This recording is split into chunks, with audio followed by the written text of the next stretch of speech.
जो भक्त भक्ति की कामना करते हैं उन्हें पुण्य नहीं मिलता, उन्हें ज्यादा सुख समृद्धि की कामना भी नहीं होती, वो कष्ट में रहकर के ठाकुर जी का नाम भज लेते हैं। श्री नामाचार्य हरिदास ठाकुर, ध्यान से सुनिएगा,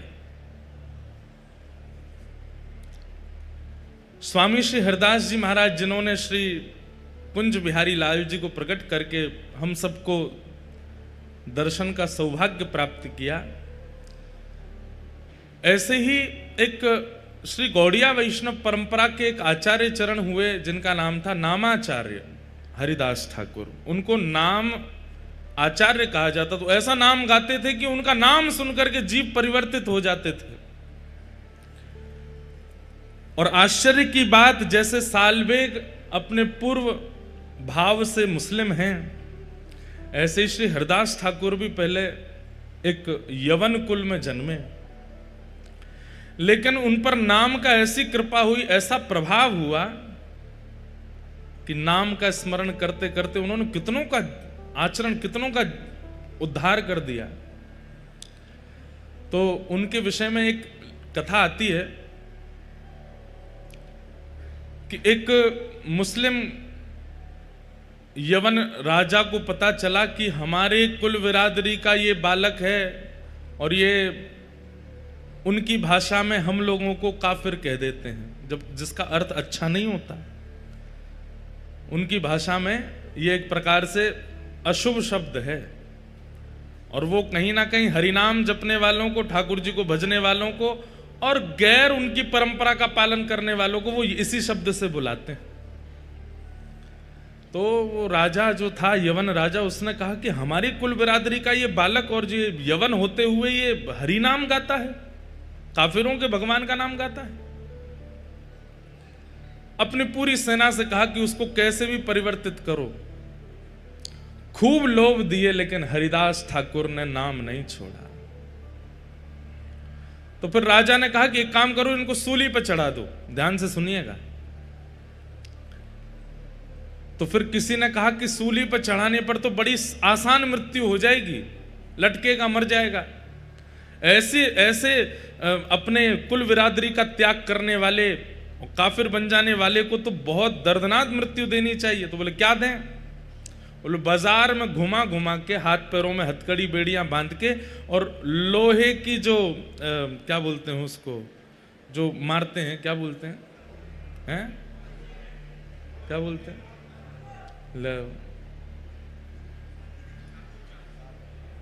क्या बोलते हैं उसको, कौड़े, हाँ कौड़े मारो। हमारे महाराज जी, पंडित जी कह रहे हैं कुर्रा। अद्भुत है, आप पाठ कर लो, जो करें हंटर मारे। तो कौड़े मारने की आज्ञा दियो। कौड़े भी कैसे? जो कौड़े की जो रस्सी होती उसमें इतनी बड़ी बड़ी कीलें और लगी थी।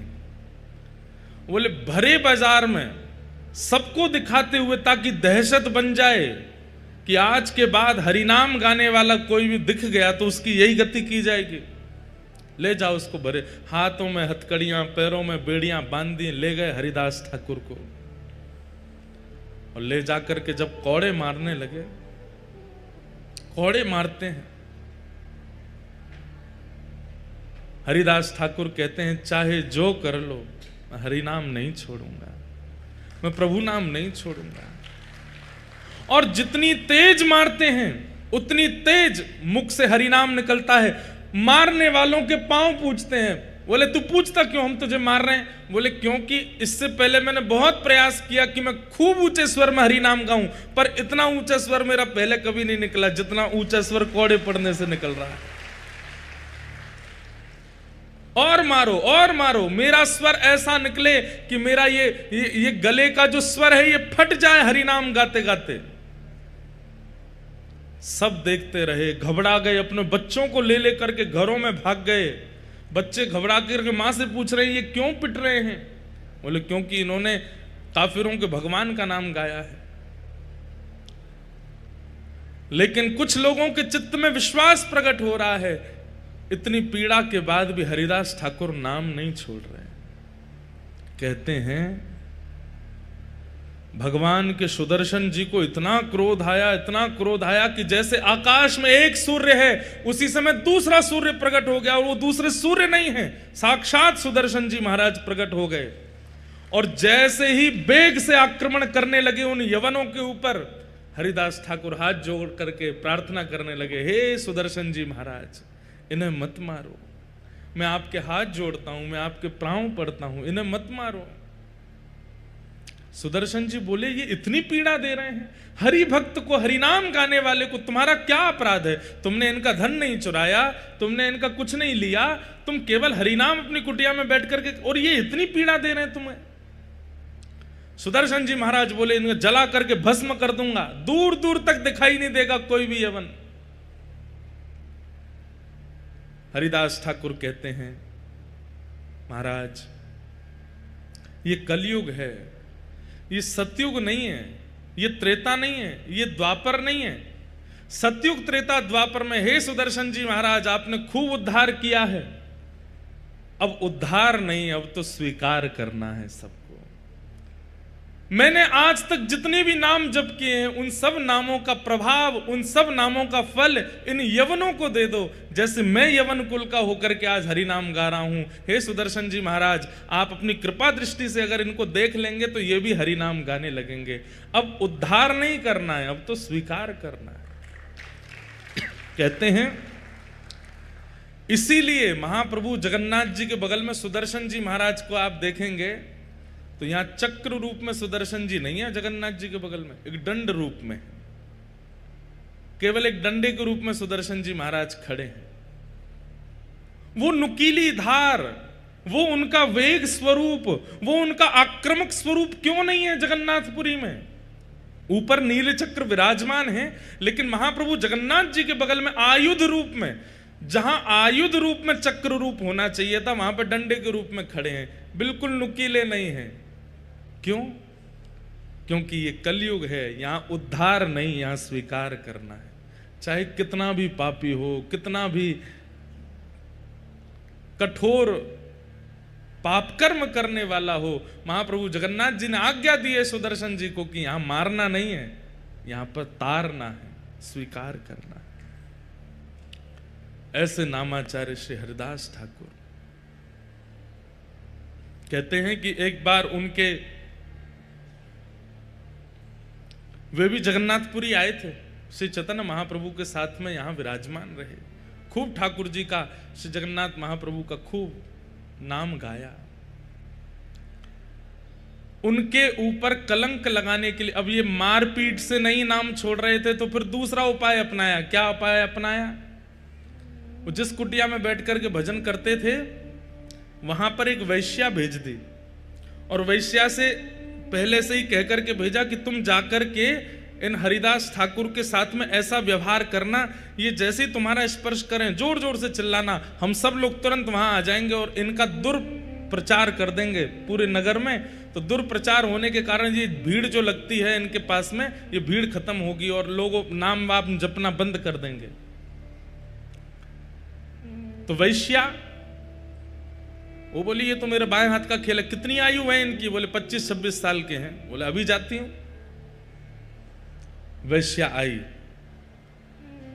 और आकर के जैसे हरिदास ठाकुर को प्रणाम किया, प्रणाम करके कहा, इतने युवा हो आप, कैसा आपका यौवन है, कैसा आपका स्वरूप है, और इस स्वरूप में, इस युवा अवस्था में आप ये सब क्या नाम में जप में लग गए हो? छोड़िए ना, मेरे साथ बैठिए, थोड़ी वार्ता कीजिए, थोड़ा आनंद करते हैं। नामाचार्य श्री हरिदास ठाकुर बोले, देवी आप जो चाहती हैं मैं सब पूर्ण करूंगा, आपकी जो मनवांछित इच्छा है जैसा कहोगे वैसा ही करूंगा, पर मेरा नियम है मैं रोज 3 लाख नाम जपता हूं, वो हो जाए पूरे, उसके बाद फिर तुम्हारी बात मानूंगा। अच्छा, रोज 3 लाख जपते हो? बोले हाँ। अभी कितने बच्चे हैं? बोले अभी जैसे पूरा होगा मैं बताऊंगा। तुम अच्छा तुम कहां जाओगे? बैठी रहो यहीं पे। उसको भी बैठा लिया और नाम जप में लग गए, हरे कृष्ण कृष्ण कृष्ण हरे हरे, हरे राम राम राम हरे हरे। पूरी शाम निकल गई, पूरी रात निकल गई। आधी रात हो गई, वो वैश्या बैठी बैठी झोंके ले रही थी। हरिदास ठाकुर बोले, देवी अभी तो मेरा नाम बहुत रह गया, तुम जाओ थोड़ा आराम कर लो, कल आ जाना। वैश्या बोली, हाँ मैं जाती हूँ, मुझे तो नींद आ रही है। चली गई।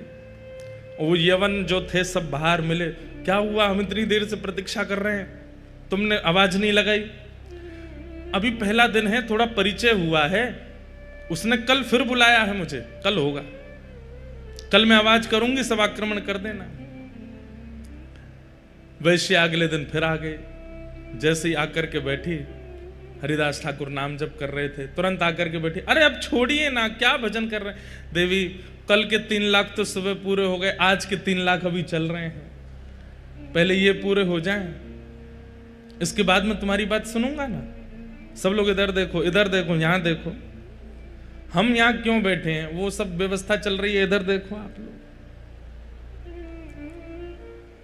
इतनी बढ़िया लीला चल रही है, आप इधर उधर देखने लगते हैं। एक हरिदास ठाकुर हैं, वैश्या सामने बैठी है, वो नाम नहीं छोड़ रहे, यहां झूला आ गया, आप उधर देखने लगते हो, अपने ही व्यवहार पे ताली भी बजा रहे हो। दूसरा दिन हुआ, वैश्या आकर के बैठ गई, छोड़िए ना भजन, क्या कहे, बोले 3 लाख नाम रह गए, थोड़ा सा और कर।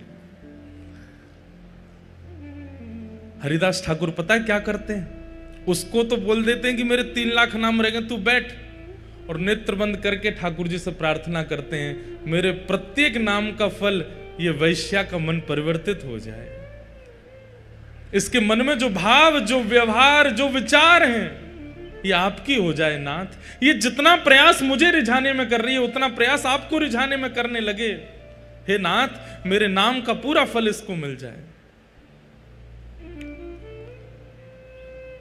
पहले 3 लाख नाम उसके सामने कर लिए, दूसरे दिन के 3 लाख नाम, 6 लाख नाम तो उसने बैठे बैठे सुन लिए। तीसरे दिन फिर बुलाया, बोले कि आज भी बहुत जप हो गया, कल तो निश्चित तुम जो कहोगी वही होगा, कल आ जाना। बंधुओं, मैं एक बात कहता हूं कि कई बार ऐसा होता है कि आध्यात्मिक ऊर्जा जिसकी अति होती है ना, भक्ति रूप में, उस व्यक्ति की उपस्थिति मात्र आपके हृदय को परिवर्तित कर देती है। 6 लाख नाम सुनने के बाद में उस वैश्या की स्थिति ये हो गई कि उसे अपने पूर्व के किए हुए जो पाप नहीं लगते थे, वो पाप लगने लगे। एक बात बहुत ध्यान से सुनिएगा, गुरु आश्रय, वैष्णव आश्रय, या फिर किसी भी प्रवचनकर्ता के प्रवचन सुनने के बाद में अपने पूर्व के किए हुए दुर्गुण अनुभव होने लग जाएं कि हमने वो गलत किया था, ये 10 साल पहले हमसे अपराध हुआ था, या ये 6 साल पहले जो हमने ये किया ये ठीक नहीं था, अपने भाइयों से या अपने परिवार के लोगों से या किसी के साथ, मित्र के साथ, इनके साथ जो हमने व्यवहार किया ये उचित नहीं था। ये मन में भावना प्रकट होने लग जाए तो समझ जाना जिसको आपने प्रणाम किया है उसने आपको कृपा भर के देखा है, तभी आपके दुर्गुण दिख रहे हैं आपको। नहीं तो कई बार लोग अनेक संतों को प्रणाम करते हैं लेकिन फिर भी वैसे के वैसे ढीठ ही रहते हैं, बदलते नहीं। क्यों? इसमें 2 कारण हो सकते हैं, या तो उस आचार्य चरण ने कृपा भर के देखा नहीं, या फिर उसके पाप इतने प्रगाढ़ हो चुके हैं कि वो आचार्य चरणों की दृष्टि से भी धूमिल हो नहीं रहे। हमें ऐसा लगता है कि आचार्य तो कृपा भर के ही देखते हैं, लेकिन उस व्यक्ति की ही इच्छा नहीं होती कि मैं अपने पाप नष्ट करूं। किसी भी महापुरुष को प्रणाम करेंगे और उस प्रणाम के बाद यदि अपने एक अवगुण का भी चिंतन नहीं होता तो आपने प्रणाम नहीं किया है, केवल आडंबर किया है। वो वैश्या 2 दिन से 6 लाख नाम सुन रही है और आज स्थिति ये हुई कि जैसे ही वो रात्रि में बैठी अपने घर जाकर के सोने लगी, उसको नींद नहीं आती है और अपने द्वारा किए गए सारे पापाचार उसको दिखाई देने लगे। ये तन मुझे उपभोग करवाने के लिए मिला, इस तन को मैंने कितना उच्छिष्ट बना दिया, केवल लोक रंजन के लिए इसका श्रृंगार किया, लोक रंजन के लिए खा पिला करके इसको बड़ा किया। अरे इस तन से यदि हरि नाम किया होता, कहाँ वो श्री हरिदास ठाकुर। 2 दिन से मैं रोज प्रयास करती हूं कि वो कैसे भी मुझ पर आकृष्ट हो जाएं, लेकिन ऐसा क्या है उस हरि नाम में कि उसको छोड़ते नहीं है वो। आज तीसरे दिन आकर्षण करने के लिए नहीं गई है, आज तीसरे दिन वो ये देखने गई है ऐसा क्या है हरि नाम में जो मेरे सौंदर्य भी फीका लग रहा है हरिदास ठाकुर को। तीसरे दिन फिर पहुंच गए। हरिदास ठाकुर, अरे देवी आप आ गए? हाँ मुझे पता है आपका 3 लाख नाम रह गया है ना, वही करोगे आप तो। हाँ देवी, और एक और बात, वो क्या, मैं महीने में 1 करोड़ नाम जपता हूं। तो वैश्या बोली 3 लाख के अनुसार तो 90 लाख ही होने चाहिए आपके नाम, ये 1 करोड़ कैसे हो जाते हैं? बोले क्योंकि महीने के विश्राम दिनों में 3 लाख में मैं कुछ बढ़ोतरी करता हूं, थोड़े जोड़ जोड़ के करता हूं, ताकि महीने के विश्राम तक 1 करोड़ पूरे हो जाएं। जैसे एक व्यापारी व्यक्ति हर महीने के अंत में कितना प्रॉफिट हुआ गिनाई करता है, ऐसे ही हम नाम निष्ठ जो होते हैं ना, महीने के अंत में पूरे महीने का नाम इकट्ठा देखते हैं कितना जपा। 1 करोड़ अगर नहीं होता तो फिर 2-3 दिन अंतिम दिन के जो होते हैं उसमें हमें ज्यादा मेहनत करनी पड़ती है ताकि 1 करोड़ हो जाए। ये सब बातें वो बैठ करके सुन रही है, कह रही है ऐसा क्या है इस नाम में। हरिदास ठाकुर बोले अच्छा बैठो तुम भी करो। और जैसे ही उसने हरि नाम गाना शुरू किया, नेत्रों से अविरल अश्रुधार गिरने लगे, रोम रोम कंपायमान होने लगा, अपने सारे पाप उसको दृष्टिगोचर होने लगे। अब तो उसे ये चिंता होने लगी कि मेरा उद्धार कैसे होगा। मैं इतनी पाप कर्म कर चुकी हूं, कितने महात्माओं को बर्बाद कर चुकी हूं, कितने लोगों के घर उजाड़ चुकी हूं, अपने इस तन को मैंने कितनों को बेच दिया, अब मेरा उद्धार कैसे होगा। चरण पकड़ लिए हरिदास ठाकुर के, बोले मुझ पर कृपा करो। अब मैं आपसे केवल एक ही कामना करती हूं कि नाथ आप कृपा भर के मुझे देखो ताकि मेरा उद्धार हो। हरिदास ठाकुर कहते हैं व्यक्ति को जब अपने पूर्व के किए गए कर्म उनके प्रति आत्मग्लानि प्रकट हो जाती है और उस आत्मग्लानि के कारण अपने जीवन को परिवर्तन करने की इच्छा प्रकट हो जाती है, व्यक्ति का उद्धार तो तभी हो जाता है। समझ में आई बात? हम अपने अवगुणों को खुद से ही छुपाते हैं, गलत क्रियाएं करने के बाद खुद ही भूल जाते हैं,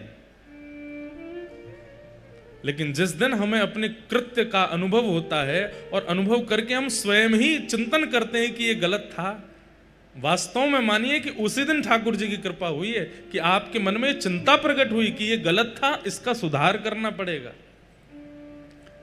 चरणों में गिर गई, बोले मुझ पर कृपा करो। हरिदास ठाकुर बोले देवी अब जो मेरी निष्ठा है वो तुम धारण करो, मैं अब कहीं और जाकर के भजन करूंगा। इस कुटिया में मैंने लाखों करोड़ों नाम जप किए हैं, अब तुम इस कुटिया में रहो और यहां रह करके नाम जप करो। हरिदास ठाकुर वो कुटिया, अपने भजन की कुटिया उस वैश्या को दे दी और वहां बैठ करके वो वैश्या ऐसा नाम करने लगी, ऐसा नाम करने लगी, जिस वैश्या का मुख देख करके संत जन मुंह फेर लेते थे और सोचते थे कहीं हमारे पाप नष्ट नहीं हो जाए। आज उसी वैश्या के भक्त बनने पर उनकी कुटिया के बाहर संतों की भीड़ लगती है। क्यों? बोले वो दिन में एक बार बाहर निकल के आती है और जब वो बाहर आती है उसका रूप देखते ही हमें साक्षात जगन्नाथ जी का अनुभव होने लग जाता है। बंधुओं, रूप सुंदर वो नहीं जिसकी सुंदरता देख करके लगे ये कितना सुंदर है, बल्कि रूप सुंदर वो कि जिसकी सुंदरता देख करके नेत्रबंद हो जाए और मन में भाव आए कि ये इतना सुंदर है तो वृंदावन चंद कितने सुंदर होंगे। किसी का स्वर सुनकर के ये ना लगे कितना अच्छा गाता है, उसकी वाणी सुनकर के मन में भाव आने लगे कि ये इतना सुंदर गाता है तो श्री मदन मोहन कितना सुंदर गाते होंगे। किसी का श्रृंगार नृत्य देख करके लगे कितना बढ़िया नृत्य कर रहे हैं, लेकिन उस समय मन में ये भाव आवे कि जब रास क्रीड़ा में श्री ठाकुर जी त्रिभंग लली बन करके आते होंगे, जिनके नृत्य पर सूर्य चंद्रमा भी वारे वारे जाते हैं, उनका नृत्य कितना सुंदर होगा। ऐसी स्थिति बनी। आज वही वैश्या जिसकी सुंदरता काम प्रकट करती थी, आज उसकी सुंदरता भक्ति प्रकट कर रही है। ये भजन का प्रभाव है, ये नाम का प्रभाव है।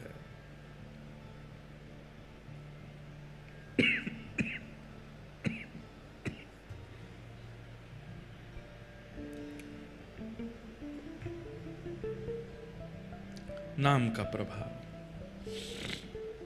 तो हम निवेदन कर रहे थे कि आध्यात्मिक बनना एक बात है, पुण्यात्मा बनना एक बात है, और भक्त बनना विशेष बात है।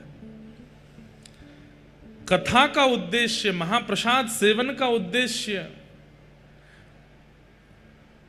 आप लोग पुण्य अर्जन करना मत रखो। तीर्थ यात्रा का उद्देश्य, समुद्र स्नान का उद्देश्य, उसके प्रति पुण्य की भावना मत रखो, भक्ति की भावना रखो, भक्ति की इच्छा रखो। अहम भक्त पराधीन, स्वयं भगवान श्री जगन्नाथ कहते हैं कि मैं अपने भक्त के पराधीन हूं। पूरा विश्व मेरे पराधीन है, पर मैं अपने भक्त के पराधीन हूं। ऐसे नामनिष्ठ बनिए। आज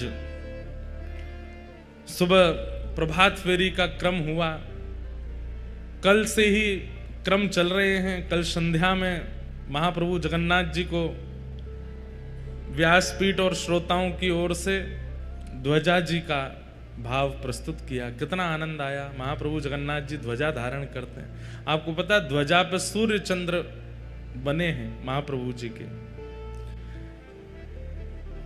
हमारे जीयर स्वामी मठ वाले पूज्य महाराज जी से एक बार हमने पूछी कि महाराज जी ध्वजा क्यों है और ध्वजा में सूर्य चंद्र क्यों है?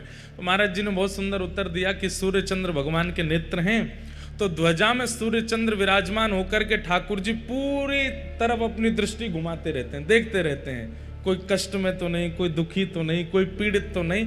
तो श्री ध्वजा जी क्या है? ध्वजा जी में जो सूर्य चंद्र है भगवान के नेत्र हैं, और ठाकुर जी पूरे श्री क्षेत्र को ध्वजा जी से देखते रहते हैं। एक प्रकार से सीसीटीवी कैमरा लग रहा। आप कैमरे की निगरानी में हो, कुछ भी करने से पहले सोच लेना। अच्छा, महाप्रभु जगन्नाथ जी की ध्वजा ऐसी है कि आप श्री क्षेत्र किसी कोने में चले जाओ, वो बात अलग है कि गली मोहल्ला में बिल्डिंग इतनी ऊंची है, लेकिन कहीं भी छत पर खड़े हो जाओ आपको ध्वजा जी दिख जाएंगे। इसका मतलब क्या है? आपको ध्वजा जी नहीं दिख रही है, महाप्रभु जगन्नाथ जी को आप दिख रहे हो। वो सब जगह देखते रहते हैं। तो ध्वजा जी का एक भाव। दूसरा भाव निर्भयता। ध्वजा जब रोहण होती है, जब फहराती है, तो जहां तक वो दिख रही हैं, इसका मतलब वहां तक महाप्रभु जगन्नाथ जी का क्षेत्र है, वहां तक जगन्नाथ जी की छत्र छाया है। उतने क्षेत्र में किसी को भयभीत होने की आवश्यकता नहीं है, महाप्रभु जगन्नाथ जी हैं। अगर कोई कष्ट भी आ जाए, आप तीर्थ में हैं, कोई कष्ट आ जाए, आप तुरंत देखिए ध्वजा किधर है, और ध्वजा को देख करके जैसे ही आप प्रणाम करेंगे, हमारी बात को विश्वास मानिएगा, एक क्षण बाद में होगा, कष्ट निवृत्त पहले होगा। ध्वजा जी की ये महिमा है। वो ठाकुर जी का हस्तकमल है, छत्र छाया है। ठाकुर जी दूर दूर तक अपने ध्वजा के द्वारा अपना हस्तकमल, अपनी छाया बना करके रखते हैं। कल हमें बता रहे थे, बोले पहले तो महाराज जी इतनी बड़ी ध्वजा थी कि जो ध्वजा जी का अंतिम छोर है वो समुद्र का स्पर्श करते थे, इतनी बड़ी ध्वजा जी। लेकिन फिर कालांतर में यहाँ पर तूफान बहुत आते हैं, आंधी तूफान बहुत आते हैं, फिर क्षतिग्रस्त होने का भाव हो जाता है, फिर नील चक्र पर बहुत भार आ जाता है। और उस काल में भीड़ बहुत कम होती थी, ज्यादा लोग होते नहीं थे। ऐसा कहते हैं कि राजा रानी ध्वजा जी स्पर्श करके समुद्र में गोते लगाते थे, इतनी ऊंची, इतनी लंबी ध्वजा। मैंने कहा बढ़िया है, ध्वजा छोटी हो गई। आज के लोग तो ध्वजा ही पकड़ के भीतर समुद्र में जाते। आज तो भीड़ भी इतनी है, तो इसलिए अब फिर ध्वजा जी अब छोटी हैं, अब 14 हाथ की ध्वजा जी। लेकिन हमारे पूज्य जीएस स्वामी मठ वाले महाराज जी ने एक बड़ी विनोद की बात बताई, बड़े आनंद की बात। बोले लाला, सूर्य तो विराजमान है, लेकिन चंद्रमा क्यों विराजमान है? मैंने क्यों विराजमान है? बोले सूर्य तो प्रकाश के प्रतीक हैं, तो ध्वजा में सूर्य का होना मतलब प्रकाश का प्रतीक है, लेकिन चंद्रमा क्यों है? आपने कहा आप बताओ। बोले चंद्रमा इसलिए है क्योंकि श्री चंद्रमा जी जगन्नाथ महाप्रभु के साले साहब हैं। कौन है? और महालक्ष्मी मैया बार बार नाराज हो जाती हैं जगन्नाथ जी से। तो जब जब लक्ष्मी जी क्रोध करती हैं, किसी बात पर नाराज हो जाती हैं, सुनाती हुई जब आती हैं श्री मंदिर में, तो बलभद्र सुभद्रा जी तो कोने हो जाते हैं, बोले आप ही निपटो दोनों। तब ठाकुर जी धीमे धीमे ऐसे ऊपर देखते हैं, तो लक्ष्मी जी कहती हैं मैं यहां सामने खड़ी हूं, आप ऊपर क्यों देख रहे हैं? बोले आप भी देखो ऊपर। तब लक्ष्मी जी ऊपर देखती हैं तो कहती हैं अरे हमारे भैया इन्होंने सिर पे बैठा रखे हैं, हमारे साले साहब इन्होंने सिर पे बैठा, हमारे भाई साहब इन्होंने सिर पे बैठा रखे हैं। तो कहते हैं महाराज जी बता रहे, बोले कि जगन्नाथ जी ने अपने साले साहब सिर पे बैठा रख के पत्नी को ये बताते हैं, देखो तुम हम पे इतना क्रोध कर रही हो, हम देखो तुम्हारे भैया को सिर पे बैठाए हैं। तो लक्ष्मी जी जब ऊपर देखती हैं तो फिर शांत हो जाती हैं, जितना उनका क्रोध होता है वो सब शांत हो। अच्छा कोई बात नहीं, अब की बार कर दिया, आगे से नहीं करना। तो जगन्नाथ जी कहते हैं हाँ आगे से ध्यान रखेंगे। ऊपर से साले साहब मुस्कुरा जाते हुए, जीजा जी आपने हमको इसीलिए बैठाया है कि हमारी बहन का कोप कम हो सके। बोले हाँ इसीलिए बैठाए हो, इस बैठे रहो ऊपर ही। तो इसलिए चंद्रमा विराजमान है कि लक्ष्मी जी को क्रोध आवे तो ठाकुर जी ऊपर देखने लगते हैं और कहते हैं देखो तुम्हारे रिश्तेदार बैठे हमारे सिर पे, है कोई हमारे जैसा प्रेमी जो अपने साले को सिर पे बैठा ले? तो लक्ष्मी जी क्रोध कम कर देती हैं, इसलिए महाप्रभु जी अपने ध्वजा में चंद्रमा धारण करते हैं।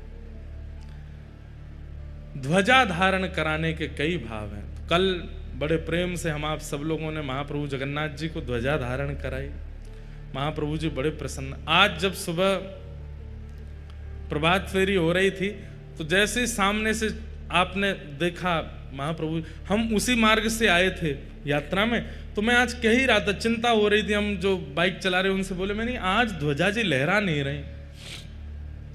लेकिन जब हम लोग यात्रा में कीर्तन करते हुए तब भी ध्वजा जी नहीं लहरा रही थी, लेकिन जैसे ही हम सब लोग सन्मुख पहुंचे महाप्रभु जी के, तुरंत तभी ध्वजा जी लहराने लगी। मानो महाप्रभु जी प्रतीक्षा कर रहे थे कि जिनने ध्वजा अर्पित करी है वे सब जब आ जाएंगे तभी लहराएंगे, और सबको देख के मानो प्रसन्नता व्यक्त कर रहे थे। तो कल ध्वजा जी अर्पित हुई, उसके बाद फिर दर्शन की मारकाट मची, कौन पहले भीतर घुसे। अब हमको जहां से ले जाने के लिए मार्ग बनाया था भीतर, वहीं हमारे सबरे ध्वजावारी भी आ गए, हम भी यहीं से ही घुसेंगे। पुलिस वाले बोले एक की परमिशन है, ये 1000 कहाँ से घुसेंगे? हमने कि भैया हमें जान दो यहाँ से। तो इतने ढीठ हो गए कल तो सब, हम भी यहीं से घुसेंगे, आपके संग ही जाएंगे। मैंने आ जाओ भैया। 2-3 बार स्थान परिवर्तित हुए, कभी कहीं से भीतर जाने को मिले नहीं। हमने कि आज महाप्रभु जी दर्शन देंगे नहीं। लेकिन अंदर पहुंचने के बाद पता चला, हम जैसे ही पहुंचे तो गेट बंद हो गए भीतर के। महाप्रभु जगन्नाथ जी को आरती का दर्शन कराना था, इसलिए विलंब करा रहे थे। अगर पहले ही भीतर चले जाते तो आरती नहीं मिलती कल। लेकिन इतनी देर बाहर हम लोग जो विलंब करते रहे, उसका ये आनंद मिला कि फिर भीतर जाके आरती दर्शन हो गए। महाप्रभु जगन्नाथ जी की संध्या आरती हुई। कल ऐसे महाराज बढ़िया ऐसे नवे धुवे लग रहे थे जगन्नाथ जी, जैसे आज बिल्कुल नहा धो करके बिल्कुल श्रृंगार आदि करके बैठे हों, चकाचक सुख दे रहे थे कल। उसके बाद फिर रात्रि में जीयर स्वामी मठ में महाप्रसाद हुआ। महाप्रसाद का नियम है बंधुओं कि वो झूठा नहीं होता। आप सब लोग व्यवस्थित एक एक पत्तल में बैठ करके पा रहे थे, हमको बहुत अच्छा तो लग रहा था, लेकिन महाप्रसाद का नियम ऐसा, एक ही पत्तल में 4 बैठ जाओ।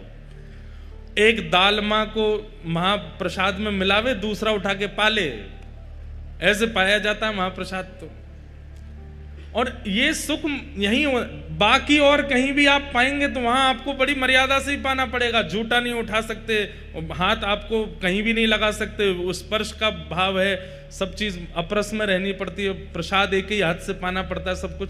पर यहाँ जगन्नाथपुरी का नियम है, एक तो आसन पे नहीं बैठना है, दूसरा नीचे बैठ करके पाना है, और तीसरा कोई लगा करके सामने दे दे तो बात अच्छी नहीं, तो जो पा रहा है उसके बगल में बैठ के, भले ही वो अपरिचित है, आप पा सकते हैं। हम जब कल घूम रहे थे वहां 1-2 बार मन तो हुआ एक आध अम्मा के सामने बैठ के हम भी पा लें, पर मैंने कि फिर सबके यहाँ पाना पड़ जाएगा, सब यूँ कहेंगे अम्मा से भी पाओ। इसमें से भी पाके जाओ। और फिर पेट तो न के ही है, लेकिन फिर जब हम लोग प्रसाद पाने बैठे सब संग में बैठ गए, किसी की दालमा उठा लें, किसी का भात उठा लें, किसी की खाजा उठा लें। ये महाप्रसाद ऐसे ही पाते हैं। महाप्रसाद कभी अशुद्ध नहीं होता, महाप्रसाद कभी झूठा नहीं होता, इसीलिए वो महाप्रसाद है। एकमात्र जगन्नाथपुरी का ऐसा प्रसाद है जो ठाकुर जी के सन्मुख से लेकर के भक्तजनों के पेट तक पवित्र ही रहता है। वो जीभ पर जाने के बाद भी अशुद्ध नहीं होता। नहीं तो हर वस्तु जीभ पर जाती झूठी हो जाती है, लेकिन महाप्रसाद आपके उदर तक जाने तक भी अपवित्र नहीं होता, वो पवित्र ही रहता है। ऐसा केवल जगन्नाथपुरी का महाप्रसाद है और कहीं ऐसा संभव नहीं है। ऐसे महाप्रसाद को कल पाया। आज सुबह मंगल ठाकुर जी के सामने हरिनाम संकीर्तन करते हुए सब लोग आए। जगन्नाथपुरी में तो बिना मेहनत किए पसीना आ जाता है। महाप्रभु जगन्नाथ जी ने ऐसा मौसम यहाँ प्रकट कर रखा है कि कोई व्यक्ति कुछ ना करे, केवल बैठ जाए, चलने लग जाए तो ही उसके सबरे रोमकूप जो हैं खुल जाते हैं।